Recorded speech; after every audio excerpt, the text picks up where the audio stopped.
The morning sun cast long shadows across the marble floors of the Morrison mansion, but 12-year-old Elena Morrison barely noticed the golden light streaming through the crystal windows. She sat at the edge of her mother's hospital bed, clutching a silk handkerchief that still held traces of her mother's favorite perfume. The beeping machines had fallen silent 3 days ago, and now the enormous house felt like a tomb filled with expensive furniture and painful memories. Elena's father, Richard Morrison, stood by the tall windows of the master bedroom, his phone pressed against his ear as he barked orders to his lawyers about estate planning and business mergers. His voice echoed through the room, cold and businesslike, as if discussing quarterly profits rather than his wife's funeral arrangements. Elena watched him with growing confusion and hurt. How could he be so calm when her world had completely shattered? "The funeral will be tomorrow at 2, Richard announced without looking at his daughter. "Keep it simple." Margaret always preferred understated elegance. He paused, studying some documents an assistant had just handed him. "Elena, you'll stay with Mrs. Henderson during the service. Children shouldn't have to endure such lengthy proceedings." Elena's heart sank deeper. Mrs. Henderson was their elderly housekeeper who barely spoke English and spent most of her time polishing silverware. Her mother had always included Elena in important family events, explaining that she was old enough to understand life's serious moments. Margaret Morrison had been Elena's closest friend and confidant, the one person who truly understood her dreams of becoming a writer and her love for rescue animals. The next few days blurred together in a haze of black clothes, hushed conversations, and the constant stream of business associates offering their condolences to her father.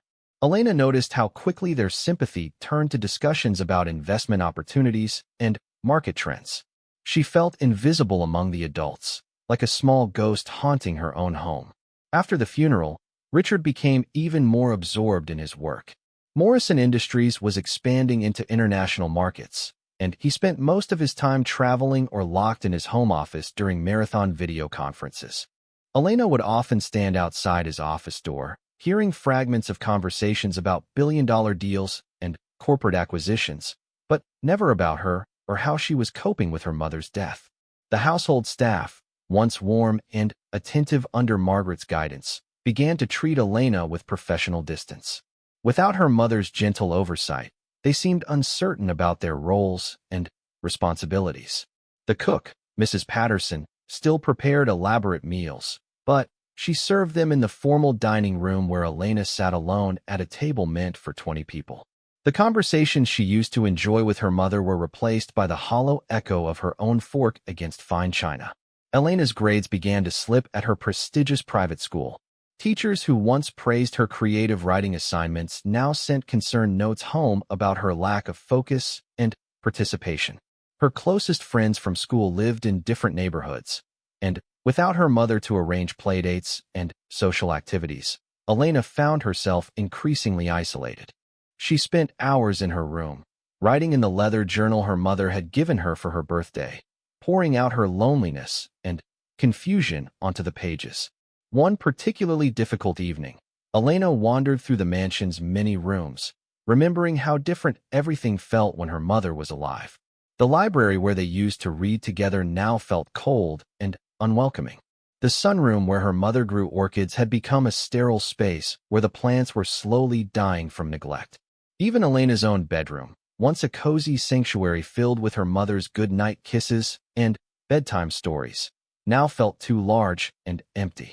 She made her way to the kitchen, hoping to find some comfort in the familiar space where her mother used to supervise dinner preparations and chat with the staff. Instead, she found chaos.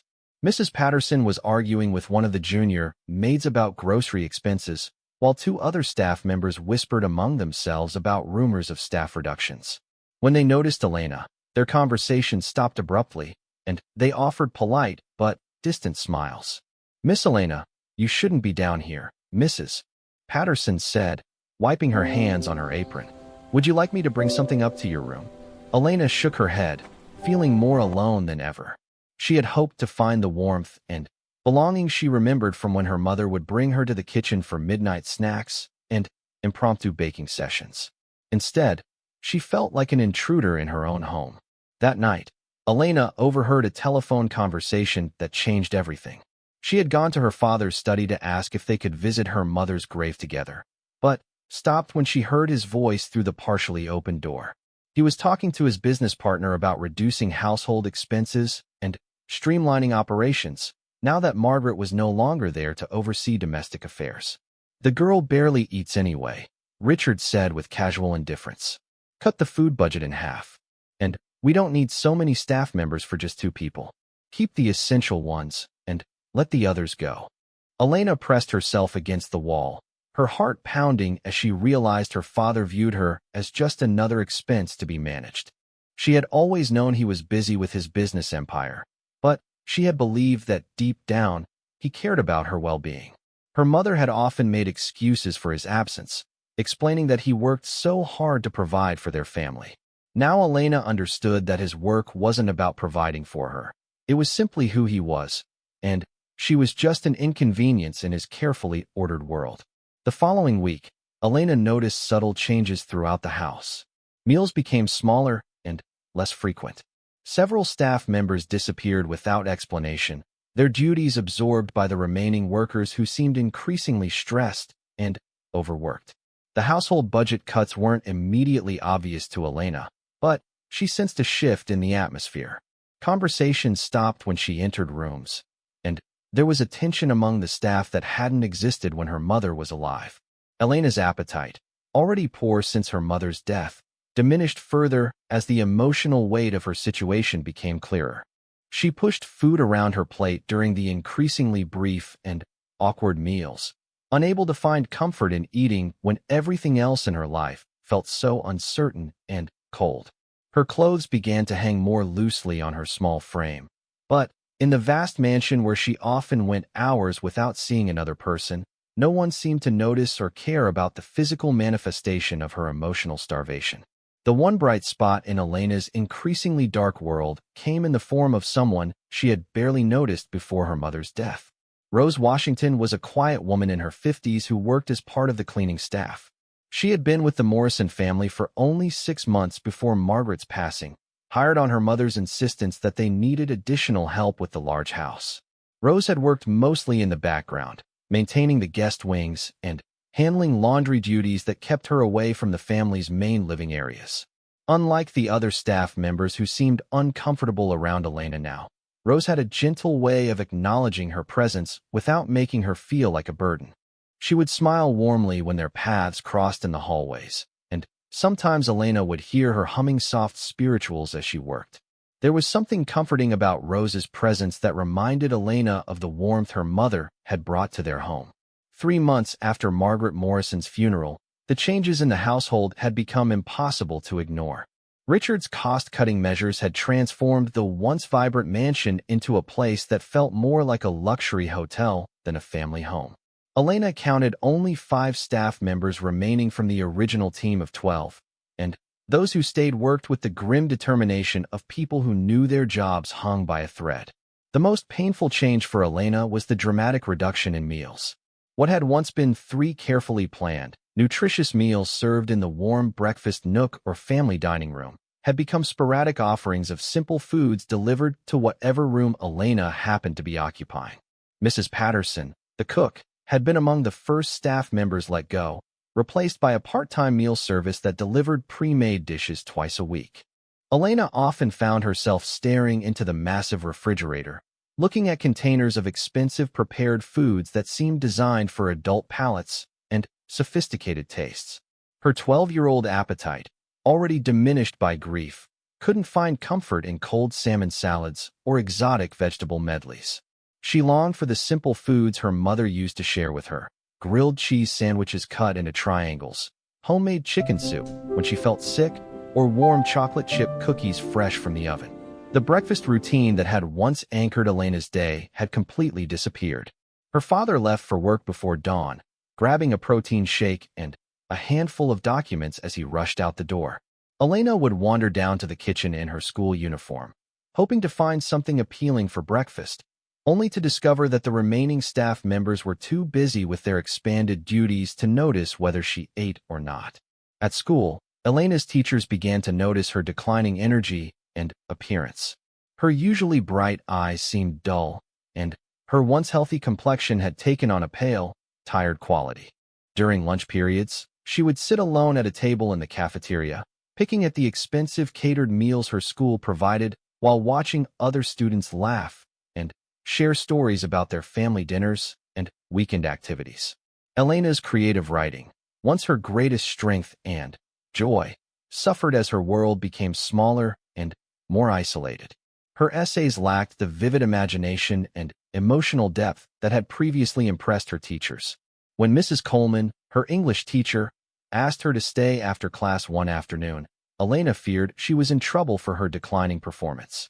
"Elena, I've noticed some changes in your work lately," Mrs. Coleman said gently, settling into the chair next to her student's desk rather than maintaining the formal distance of sitting behind her own desk.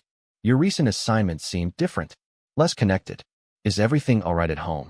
Elena stared at her hands, unsure how to explain that home no longer felt like a place where she belonged. How could she tell her teacher that her father seemed to view her as just another household expense, or that she often felt like a ghost wandering through rooms where she was neither wanted nor needed? "I'm fine," Elena whispered, the standard response she had perfected over the past few months. She had learned that adults generally accepted this answer and moved on to other topics, sparing her from having to voice the complex emotions she barely understood herself. Mrs. Coleman studied Elena's thin face and noticed how the girl's school blazer seemed to hang more loosely on her small frame. As a teacher with 20 years of experience, she recognized the signs of a child who was struggling with more than just academic challenges. However, Elena Morrison's father was one of the school's most generous donors, and Mrs. Coleman knew that questioning the welfare of a student from such a prominent family required careful consideration. "Elena, you know you can talk to me about anything, right?" Mrs. Coleman tried once more. "Sometimes when we're dealing with big changes or difficult emotions, it helps to share those feelings with someone who cares about us." Elena nodded politely, but remained silent. She had no experience with adults who weren't paid to be in her life, and she couldn't imagine burdening her teacher with problems that seemed too complicated and too personal to explain. Besides, what could Mrs. Coleman really do? She couldn't bring Elena's mother back or make her father care about spending time with his daughter. That evening, Elena arrived home to find Rose Washington working alone in the main living areas, methodically dusting furniture and organizing magazines that no one ever read. The house felt particularly empty and cold, and Elena realized she hadn't seen her father's car in the driveway when the school driver dropped her off. She checked the kitchen for a note or message, but found nothing except the usual containers of prepared meals that looked as unappetizing as always. "Excuse me, Miss Elena," Rose said softly, appearing in the kitchen doorway with her cleaning supplies. "Your father called earlier to say he'll be in New York for the rest of the week. He said there are instructions for the meal service, and that you should ask Mrs. Henderson if you need anything." Elena felt a familiar stab of disappointment, though she had learned not to expect her father to be around for dinner or bedtime anymore. Mrs. Henderson, the elderly housekeeper, spent most of her time in her own quarters watching television and rarely emerged except to receive grocery deliveries or sign for packages. "Thank you for telling me," Elena said quietly, opening the refrigerator and staring at the rows of unfamiliar prepared foods. Her stomach felt empty, but nothing looked appealing enough to motivate her to eat. She had lost weight steadily since her mother's death, and her clothes hung loose on her increasingly frail frame. Rose continued her cleaning work, but Elena could sense that the older woman was watching her with concern. Finally, Rose set down her dust cloth and approached the kitchen island where Elena stood looking lost and overwhelmed. "Child, when did you last have a real meal?" Rose asked gently, her voice carrying the warm concern that had been missing from Elena's life for months. "I mean something hot and homemade, not just these cold fancy dishes." Elena looked up at Rose with surprise. Most of the remaining staff members maintained professional distance, speaking to her only when necessary, and treating her with the polite deference reserved for their employer's daughter. Rose's question felt different. It came from genuine caring rather than obligation. "I don't remember," Elena admitted, her voice barely above a whisper. "Everything tastes wrong now. I'm not really hungry anyway." Rose studied Elena's pale, thin face and felt her heart ache with recognition. She had raised 4 children of her own as a single mother, working multiple jobs to keep food on their table. She knew the difference between a child who was being fed and a child who was being nourished, and Elena Morrison was clearly lacking the latter despite living in a mansion filled with expensive everything. "Honey, your mama used to come down to the kitchen sometimes when I was working late," Rose said carefully, testing whether Elena would be comfortable hearing stories about her mother. "She would tell me about how much you loved simple foods, grilled cheese, tomato soup, things like that. She worried that all the fancy meals might not be what a growing girl really needed." Elena's eyes filled with tears at the mention of her mother. It had been weeks since anyone had spoken Margaret's name in her presence, as if mentioning her had become forbidden in the household. Hearing Rose acknowledge her mother's memory felt like receiving a precious gift. "She used to make me breakfast every morning before school," Elena said softly. "Pancakes or French toast. And she would cut fruit into little shapes. She said breakfast was the most important meal because it started the whole day with love." Rose nodded with understanding. "That sounds like something a loving mama would do. And I bet she would be worried about you now, seeing how little you're eating and how sad you look all the time." Elena broke down then, the tears she had been holding back for months finally spilling over. Rose instinctively moved closer and gently placed her hand on Elena's shoulder, offering the kind of physical comfort the girl had been desperately missing. "I miss her so much," Elena sobbed. "And Daddy doesn't care about anything except his work. I feel invisible in my own house. Sometimes I think about what would happen if I just disappeared, and I don't think anyone would even notice for days." Rose felt a surge of protective anger toward Richard Morrison, followed immediately by a deep sadness for the neglected child standing before her. She thought about her own children, now grown with families of their own, and how she had always made sure they knew they were loved and valued regardless of how difficult their circumstances might be. "Baby girl, you are not invisible," Rose said firmly, her voice carrying the authority of someone who had spent years nurturing children. "You matter more than you know, and your mama's love for you didn't disappear when she went to heaven. That love is still right here inside you, and it's going to help you get through this difficult time." Elena looked up at Rose through her tears, struck by how different this conversation felt from the polite but distant interactions she had grown accustomed to with the other adults in her life. Rose was speaking to her like she was a real person with real feelings, not just a responsibility to be managed. The secret cooking lessons between Rose and Elena began quietly in the mansion's enormous kitchen during the early evening hours when Richard Morrison was either traveling or locked in his home office with endless business calls.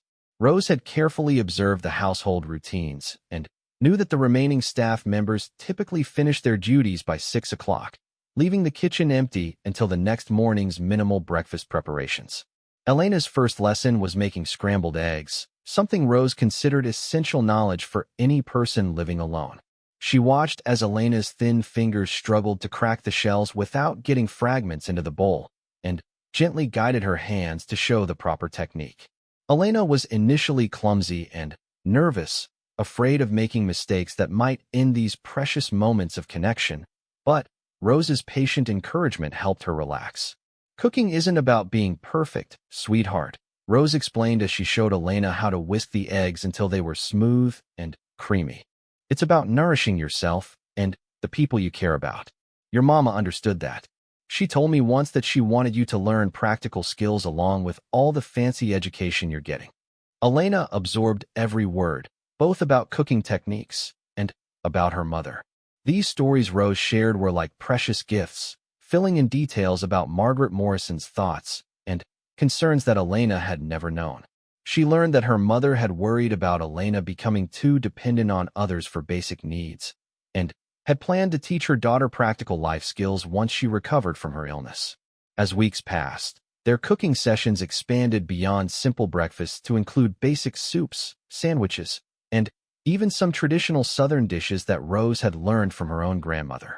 Elena discovered that she had a natural intuition for flavoring and seasoning, and Rose praised her ability to adjust recipes based on taste rather than just following instructions blindly. "You've got your mama's touch," Rose would say when Elena successfully improved a recipe with a small modification. She could always tell when something needed just a little more love to make it perfect. These evenings became the highlight of Elena's week.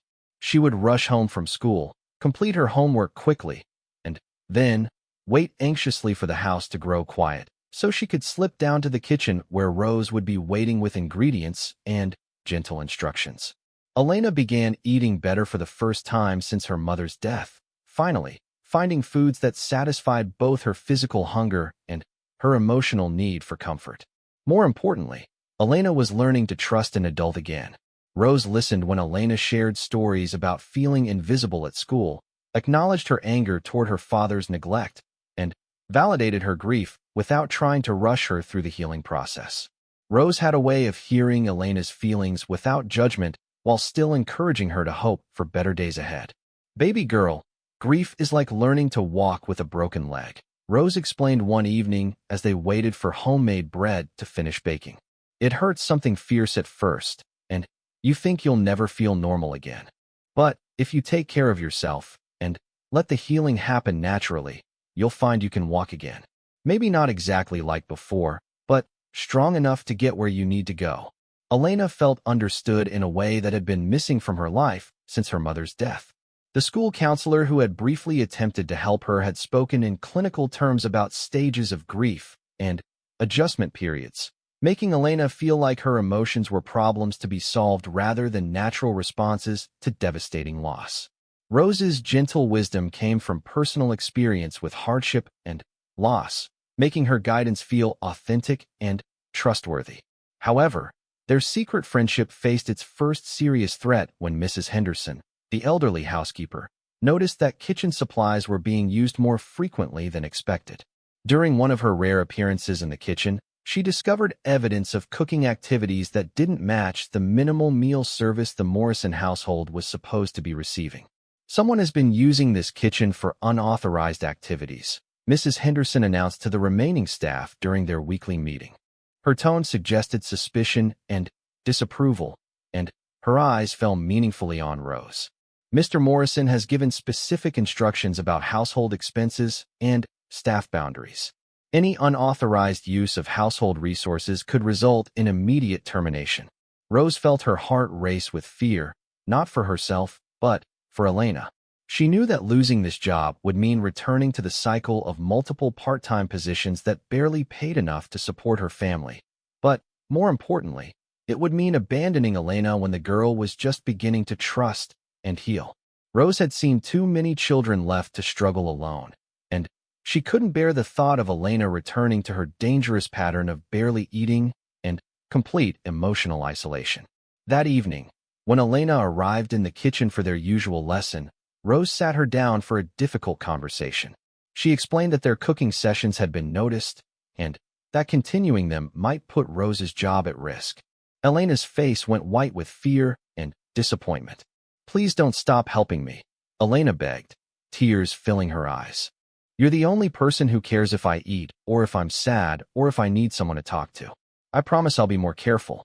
I'll clean everything better and put things back exactly where we found them." Rose's heart broke at Elena's desperation. She realized that these cooking lessons had become about much more than learning kitchen skills.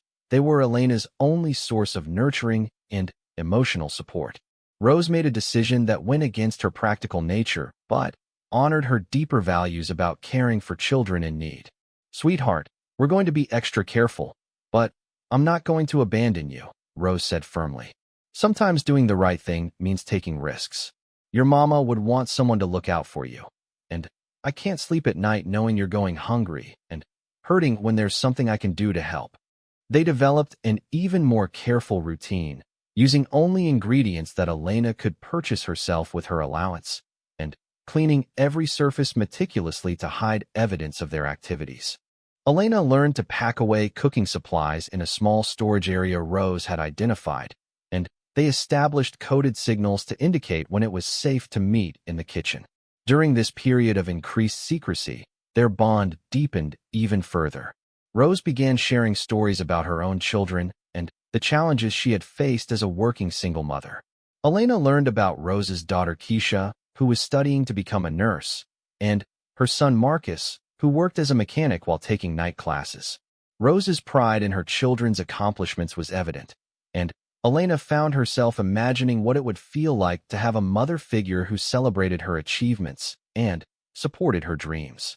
"Your children are so lucky to have you," Elena said one evening as the crisis that would change everything began on a cold February morning when Richard Morrison returned from a 3-week business trip to find his household running differently than he had expected. Elena appeared healthier and more energetic than he remembered, and he noticed that she seemed to have developed a closer relationship with the cleaning staff. His business-focused mind immediately interpreted these changes as signs that his cost-cutting measures weren't being implemented properly. Richard had built his fortune by maintaining strict control over every aspect of his operations, and the Morrison household was no exception. He conducted surprise inspections of household expenses and staff activities with the same ruthless efficiency he applied to his corporate acquisitions. When he discovered that grocery bills had increased slightly, and that Elena seemed more comfortable and confident than he expected given the reduced household support, he became suspicious that someone was violating his explicit instructions about maintaining professional boundaries. His investigation began with a review of household expense reports and staff schedules. Richard noticed that Rose Washington was consistently working longer hours than the other remaining employees, and that kitchen supplies were being consumed faster than the minimal meal service should require. His security system revealed that lights in the kitchen area were being used during evening hours when no authorized activities should be taking place. Elena, unaware of her father's investigation, had been feeling more hopeful about her life than she had since her mother's death. Her secret friendship with Rose had given her someone to confide in about school problems, someone who celebrated her small achievements, and, most importantly, someone who ensured she ate nourishing meals every day. Elena had even begun to imagine a future where she might go to college and pursue her dream of becoming a writer, inspired by Rose's stories about her own children's educational success. The confrontation came on a Thursday evening when Elena and Rose were in the kitchen preparing homemade chicken noodle soup. They had become comfortable with their routine and less vigilant about watching for unexpected interruptions. Richard Morrison walked into the kitchen quietly, having deliberately avoided announcing his early return from what was supposed to be a week-long conference. Elena and Rose froze when they saw him standing in the doorway, his expression cold and calculating as he observed the evidence of their unauthorized cooking session. Soup simmered on the stove, fresh bread cooled on the counter, and Elena's face glowed with health and happiness that Richard hadn't seen in months. Instead of feeling pleased about his daughter's improved condition, he felt anger that his instructions had been directly defied. "Ms. Washington, I believe I made my expectations clear regarding staff boundaries and household expenses," Richard said in the icy tone he reserved for employees who had disappointed him. "This unauthorized use of kitchen facilities and household resources represents a direct violation of your employment agreement." Rose immediately stepped protectively in front of Elena, her heart pounding with fear, but her voice steady as she responded. "Mr. Morrison, I take full responsibility for any violations. Elena is a growing child who wasn't getting proper nutrition, and I couldn't stand by and watch her waste away when I had the ability to help." Richard's eyes narrowed as he processed this challenge to his authority. "My daughter's care is my responsibility, not yours. You were hired to clean and maintain household areas, not to make decisions about family matters. This level of overreach is completely unacceptable." Elena found her voice then, stepping around Rose despite the older woman's protective stance. "Daddy, please don't be angry with Mrs. Washington. She's been helping me learn to cook because I was always hungry, and the prepared meals make me feel sick. She's been taking care of me when no one else would." The directness of Elena's statement hit Richard like a physical blow, but instead of feeling guilt or concern, he felt defensive anger. His business success had always been built on the principle that emotional considerations should never interfere with logical decision-making, and he viewed Elena's comment as an unfair attack on his parenting rather than a cry for help. "Elena, you have everything you could possibly need," Richard replied coldly. "This woman has clearly been manipulating your emotions and filling your head with inappropriate ideas about our family's private matters. Ms. Washington, your employment is terminated immediately. I want you out of this house tonight. Elena felt her world collapsing again, just as it had when her mother died. No, please, she cried, tears streaming down her face. She's the only person who cares about me. You can't send her away. Rose felt her heart breaking for Elena. But she also felt a surge of protective anger toward a man who could be so blind to his own daughter's needs. Mr. Morrison, I understand you're upset, but Elena is telling you something important about how she's been feeling. Maybe instead of firing me, you might want to listen to what she's trying to say. Richard's face flushed with rage at what he perceived as continued insubordination. You have no right to lecture me about my relationship with my daughter. You're a domestic worker who has clearly forgotten her place. Security will escort you from the premises immediately. Elena ran from the kitchen then, unable to watch the destruction of the most important relationship in her current life. She locked herself in her bedroom and sobbed into her pillow, feeling utterly powerless to protect the person who had become her emotional anchor. She could hear raised voices from downstairs as Rose gathered her belongings under the supervision of the security guard Richard had summoned. Rose managed to slip a note under Elena's bedroom door before she was forced to leave. The note contained her personal phone number and a message that would sustain Elena through the difficult days ahead. Baby girl, my love for you doesn't end because I can't work here anymore. You are brave and strong and worthy of so much more than you're getting. Don't give up on yourself. Find ways to take care of yourself until someone better comes along. I will always be here if you need me. After Rose was removed from the house, Richard attempted to have a conversation with Elena about what he characterized as her inappropriate attachment to household staff. Elena remained locked in her room, refusing to open her door or respond to his demands for discussion. Richard interpreted her behavior as childish rebellion rather than genuine grief, and he decided that stricter boundaries and reduced emotional coddling would help Elena develop more appropriate independence. Richard implemented even more severe cost-cutting measures, reducing the remaining household staff to just Mrs. Henderson and a part-time maintenance worker. The meal service was cut back further, with deliveries reduced to twice per week, and Elena expected to manage her own breakfast and lunch needs. Richard viewed these changes as character-building exercises that would teach Elena self-reliance and proper priorities. The weeks following Rose's dismissal were the darkest period of Elena's life since her mother's death. Without Rose's gentle encouragement to eat regular meals, Elena's appetite disappeared completely. The cooking skills Rose had taught her felt too painful to use, as every time she entered the kitchen, she was overwhelmed by memories of their conversations and shared laughter. Elena began skipping meals entirely, sustaining herself on minimal snacks when hunger became impossible to ignore. Elena's decline was rapid and frightening. She lost weight alarmingly quickly, her energy levels plummeted, and her academic performance suffered dramatically. Teachers at school noticed her increasing absence and declining participation, but their attempts to reach out to the Morrison family were deflected by Richard's assistant, who assured them that Elena was receiving appropriate support at home. Mrs. Coleman, Elena's English teacher, became particularly concerned when Elena stopped turning in assignments and appeared to be falling asleep in class. During one afternoon when Elena seemed especially weak and disoriented, Mrs. Coleman kept her after class and gently questioned her about her well-being. "Elena, I'm worried about you," Mrs. Coleman said, noticing how Elena's school uniform hung loosely on her increasingly frail frame.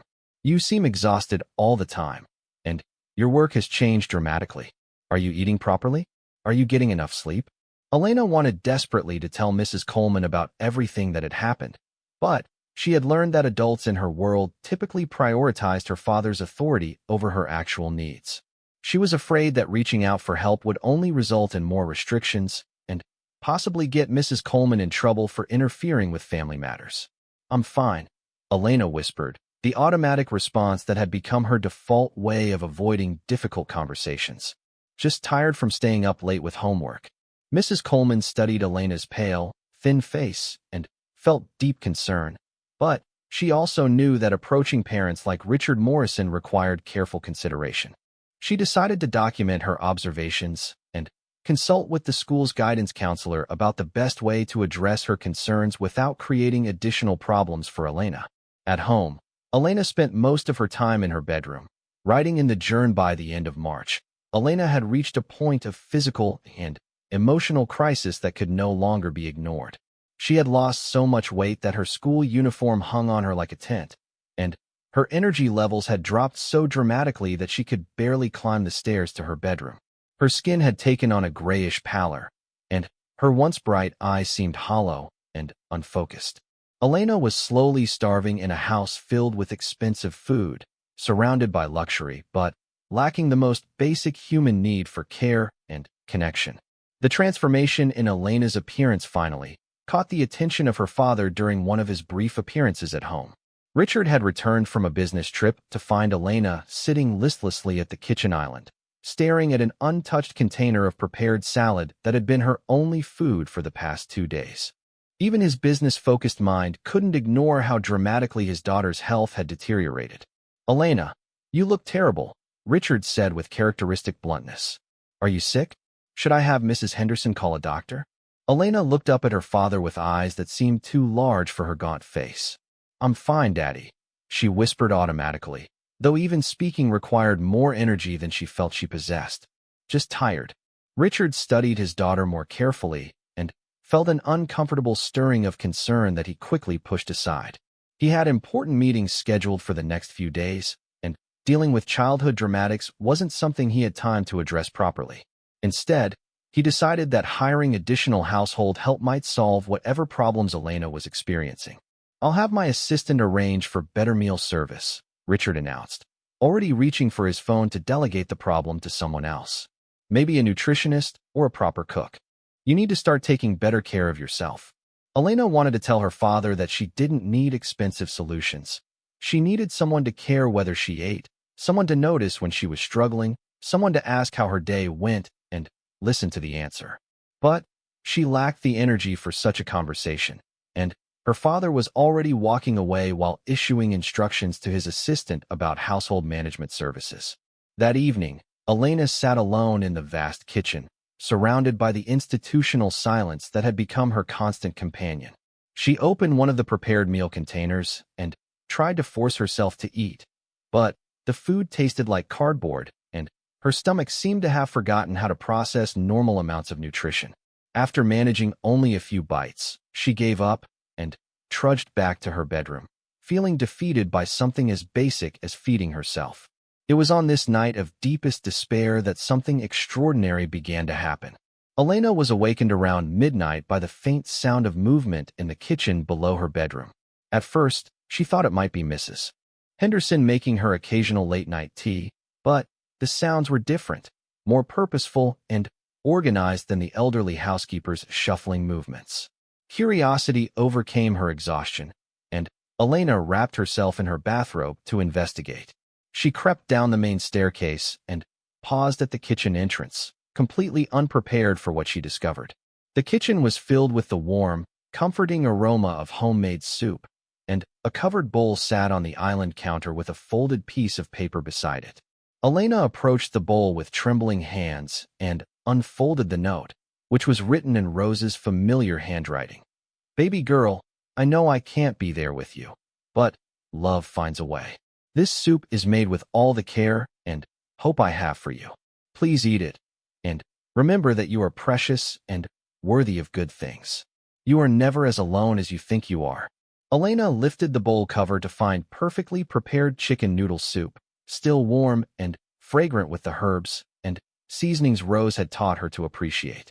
The sight and smell of the familiar comfort food brought tears to Elena's eyes, and she realized that somehow, despite being banned from the house, Rose had found a way to continue caring for her.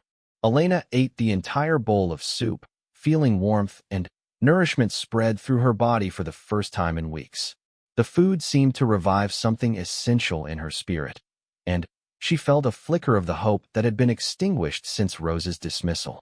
She carefully washed the bowl and left her own note in the same location.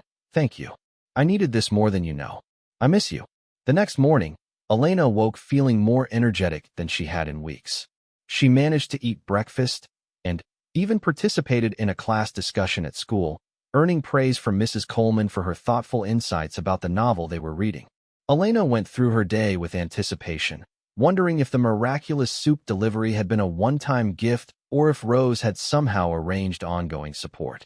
That evening, Elena checked the kitchen at midnight and found another bowl waiting for her, this time containing homemade beef stew with fresh bread rolls. The note read, "Your body needs protein, and your soul needs to know that someone cares. Eat this slowly and think about all the good things waiting for you in the future. Your mama's love lives on through people who choose to love you." This pattern continued for several weeks, with Elena receiving nourishing meals that appeared mysteriously in the kitchen during the night hours when the house was empty and quiet. Sometimes it was soup, sometimes stew, occasionally pasta dishes or casseroles that Elena remembered learning to make during their cooking lessons. Each meal came with a note of encouragement, wisdom, or gentle reminders about Elena's worth and potential. Elena began to understand that Rose had somehow arranged a system of care that circumvented her father's restrictions. She never saw Rose directly, but the consistency and thoughtfulness of the meals convinced Elena that Rose was personally involved in their preparation. Elena started leaving longer notes in return, sharing updates about school, expressing her gratitude, and pouring out her feelings about the loneliness and confusion that dominated her daily life. The impact of these secret meals was dramatic and immediate. Elena's color returned, her energy levels stabilized, and her appetite for regular food began to recover. She started participating more actively in school activities and even made tentative connections with classmates who had been trying to befriend her for months. Elena's grades improved, and her creative writing began to reflect the hope and resilience she was rediscovering. Mrs. Coleman noticed the positive changes and felt relieved that whatever crisis Elena had been experiencing seemed to be resolving itself. She didn't probe for details, but she made sure Elena knew that she was available for support if needed. Other teachers also commented on Elena's improved engagement and the return of her natural curiosity and intelligence. Meanwhile, Richard Morrison remained largely oblivious to these changes. His business empire was expanding into new international markets, and he spent most of his time traveling or managing complex corporate negotiations. When he was home briefly, he noted that Elena seemed healthier but attributed this improvement to the expensive meal service upgrades he had arranged rather than to any emotional or relational factors. The mystery of how Rose was managing to deliver these meals was finally revealed when Elena decided to stay awake one entire night to witness the process. She positioned herself where she could observe the kitchen entrance without being seen, and around 2 in the morning, she watched Mrs. Henderson shuffle into the kitchen carrying a covered bowl and a folded note.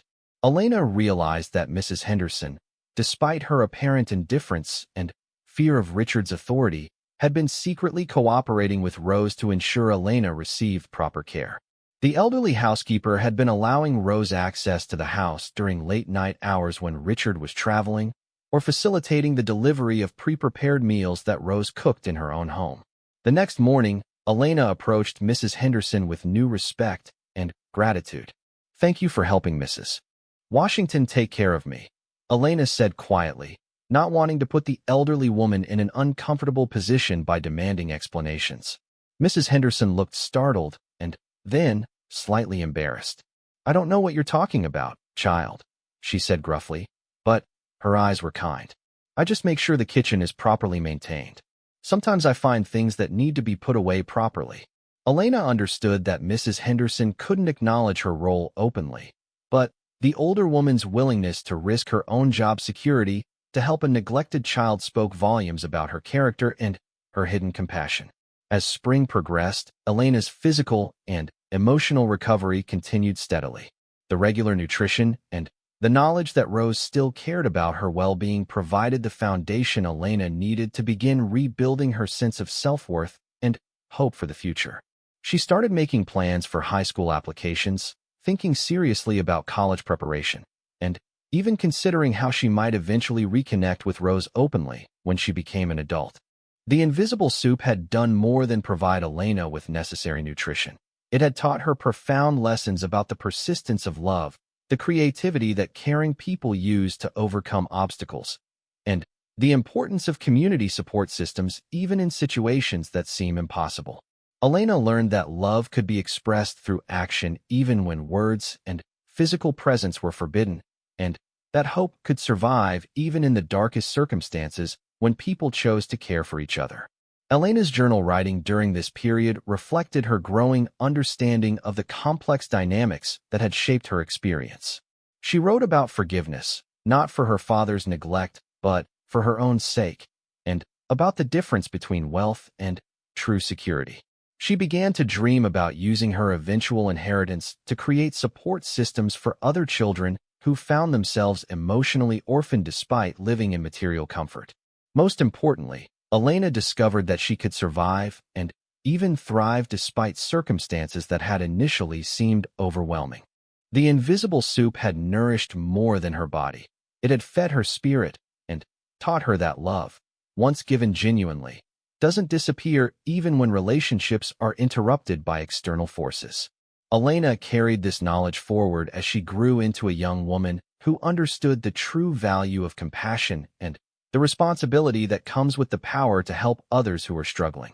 Years later, when Elena inherited control of the Morrison family fortune, her first action would be to establish a foundation providing support for children experiencing neglect or abandonment. She would name it the Invisible Soup Foundation, and she would hire Rose Washington as its first director, finally bringing their relationship into the open and allowing it to flourish without secrecy or fear. But that would come later. For now, Elena had learned the most important lesson of her young life, that genuine love finds a way to persist and provide care even under the most challenging circumstances. How her mother had given her, and reading books that allowed her to escape into other worlds. She had tried calling Rose's phone number several times, but each call went straight to voicemail, and Elena was too shy to leave messages. She didn't know that Rose was desperately worried about her and had changed her phone number after receiving threatening calls from Richard's security company warning her not to contact Elena. Elena's isolation became complete when Mrs. Henderson, the elderly housekeeper, essentially withdrew from any supervisory role in Elena's daily life. Mrs. Henderson was intimidated by Richard's volatile anger following Rose's dismissal, and she focused on maintaining her own job security by avoiding any actions that might be interpreted as overstepping boundaries. The house felt like a tomb again, but this time Elena lacked even the energy to explore its rooms or try to connect with the remaining staff members. She spent hours staring out her bedroom window, remembering the warmth and security she had felt during those precious weeks when Rose had cared for her. Elena began to understand how people could simply waste away from sadness and loneliness, and she started to worry that she might disappear entirely without anyone noticing or caring. It was during this period of deepest despair that Elena would experience something that seemed impossible, a return of the care and nourishment she desperately needed, delivered in a way that would teach her profound lessons about love, sacrifice, and the mysterious ways that help can arrive when it's needed most. But first, she would have to survive what felt like an endless winter of neglect and emotional starvation, holding on to the fragile hope that somewhere in the world, someone still cared whether she lived or died. They prepared vegetable soup together. "I wish my father cared about me the way you care about them." Rose paused in her chopping and looked at Elena with compassion. "Baby, I know your daddy seems cold and distant right now, but grief affects different people in different ways. Some folks, especially men who are used to controlling everything, get scared when they can't fix the biggest problems. Your father might not know how to help you feel better, so he focuses on the things he can control, like his business." Elena considered this perspective, though it didn't ease the pain of feeling unwanted and unimportant. "But you lost people too, didn't you? And you still know how to be kind and caring." "That's true, honey," Rose acknowledged. "I lost my husband when my youngest was only 8 years old, and there were times I thought the sadness would swallow me whole. But I had 4 babies depending on me, and I couldn't afford to shut down. I had to learn that taking care of them was one way of honoring the love their father and I shared." This conversation helped Elena understand that Rose's wisdom came from real experience with loss and responsibility. Unlike the well-meaning but inexperienced school counselors and family friends who had offered advice, Rose spoke from a place of authentic understanding about what it meant to keep going when everything seemed hopeless. As their friendship continued to develop, Elena began to show small signs of improvement in other areas of her life. Her grades stabilized, and she participated more actively in class discussions. Mrs. Coleman, her English teacher, noticed that Elena's creative writing was regaining some of its former creativity and emotional depth. Elena had begun incorporating some of Rose's stories and wisdom into her fictional narratives, giving her characters the kind of nurturing relationships she was learning to value. However, the most significant change was in Elena's physical health. With regular, nourishing meals and someone who cared about her well-being, Elena began to regain some of the weight she had lost during the months of neglect. Her pale complexion improved, and her energy levels increased noticeably. Rose felt proud watching Elena blossom under consistent care and attention, but she also worried about what would happen if their secret arrangement was discovered. The growing strength of their relationship was tested when Elena became seriously ill with a stomach virus during one of her father's extended business trips. Rose found Elena collapsed in the kitchen one evening, running a high fever and too weak to stand on her own. The remaining household staff had already left for the day, and Mrs. Henderson was nowhere to be found. Rose made a decision that permanently changed the nature of her relationship with Elena. Instead of calling Richard Morrison's assistant or trying to locate Mrs. Henderson, Rose took charge of Elena's care herself. She helped Elena to her bedroom, made sure she stayed hydrated, and spent the night in a chair beside Elena's bed to monitor her condition. When Elena's fever broke the following morning, she woke to find Rose still watching over her with gentle concern. "You stayed with me all night," Elena whispered, her voice hoarse but filled with gratitude. "Of course I did, baby girl," Rose replied softly. "When someone you care about is sick and scared, you don't leave them alone. That's what family does for each other." Elena realized in that moment that Rose had become more than just a friend or teacher. She had become the maternal figure Elena desperately needed. This realization would soon be crucial when their relationship faced its greatest challenge yet, one that would test whether their bond was strong enough to survive the forces trying to tear them apart. "Mrs. Washington," Elena said hesitantly, could you maybe teach me how to make some simple foods? I know the kitchen is supposed to be off limits to me, but I'm always hungry and nothing tastes right. Maybe if I learned to make things myself." Rose considered this request carefully. She knew that Richard Morrison's instructions about maintaining boundaries between staff and family were clear, and she couldn't afford to lose this job. She sent most of her paycheck home to help support her elderly mother and contribute to her youngest daughter's college expenses. But looking at Elena's hopeful, desperate face, Rose knew she couldn't turn away from a child who was clearly crying out for basic care and attention. "Well," Rose said slowly, "I suppose there wouldn't be any harm in showing you some basic kitchen skills. Every young person should know how to prepare nutritious meals for themselves. It's an important life skill." Elena's face lit up with the first genuine smile Rose had seen from her in weeks. "Really? You would do that for me?"